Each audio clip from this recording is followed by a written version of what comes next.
So they advised us that anybody who's up there is going to be arrested, is going to be charged with criminal trespass. We informed them that we are unarmed, we are non-violent, and we don't intend to be aggressive, but that we have a duty to our people. We have a duty to our land, to the waters, to the sacred sites, and to the sacred beings of this hemisphere and this universe. And for everybody up there who is showing by their sacrifice, by placing their bodies in harm's way, in a corporate state of violent oppression. That's what's happening right now at the confluence of the Cannonball and Missouri rivers. We have the focal point of the fight for the very soul of our countries and our hemisphere. It's going down right now for a people's right to clean drinking water, to make sure that their families and their children and their posterity have a way of life to derive from the true gifts of the powers of creation. Not only is water sacred, but water is the basis of all economic value the world over. If we don't stand up now, we lose. We lose the fight for the soul of this country. We let Trump tyranny prevail and continue to violate the constitutional rights of everybody to speak freely, to peaceably assemble outside of any prescribed free speech zones.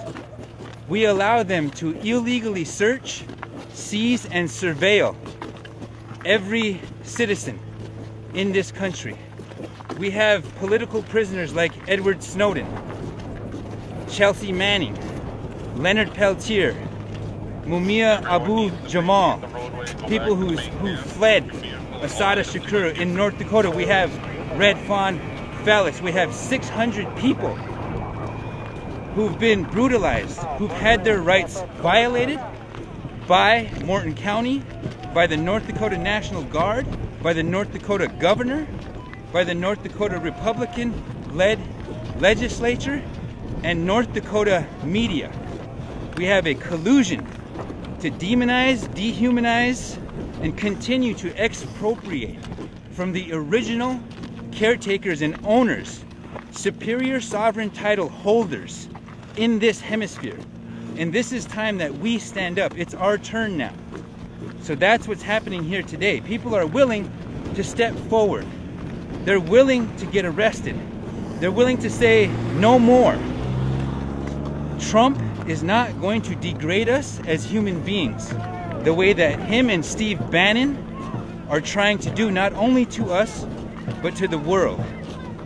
They are coming for all of our rights. It's not just the Mexicans, the people who also have an original claim, an original identity in this hemisphere, being declared an illegal human being, having a wall built between them and their families and their loved ones.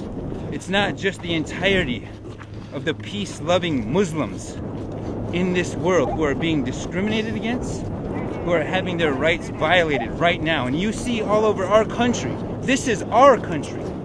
This isn't Trump's country. And we're gonna have to stand up in peace and dignity to face down our enemy, which is fear, division, and confusion, all of which the corporate state, the mass media, and the government of the United States perpetrates on our populations. But there are people who are woke, who are getting woke, and who are going to stay woke. And we still have warriors among us. And I'm proud and happy and dignified to stand in the light with our brothers and sisters, our Two-Spirit Nation, people who do not fit the demographic that Trump is seeking to protect and elevate, which is the well-capitalized Euro-hetero patriarchy. We do not fit that, so we are on the chopping block. Native nations are facing termination right now, and we have to stand up. We don't have a choice. Our children are looking to us to stand up for them, just the same as Crazy Horse stood up for us, just the same as Sitting Bull stood up for us. It's time for us to look within and seek that liberation.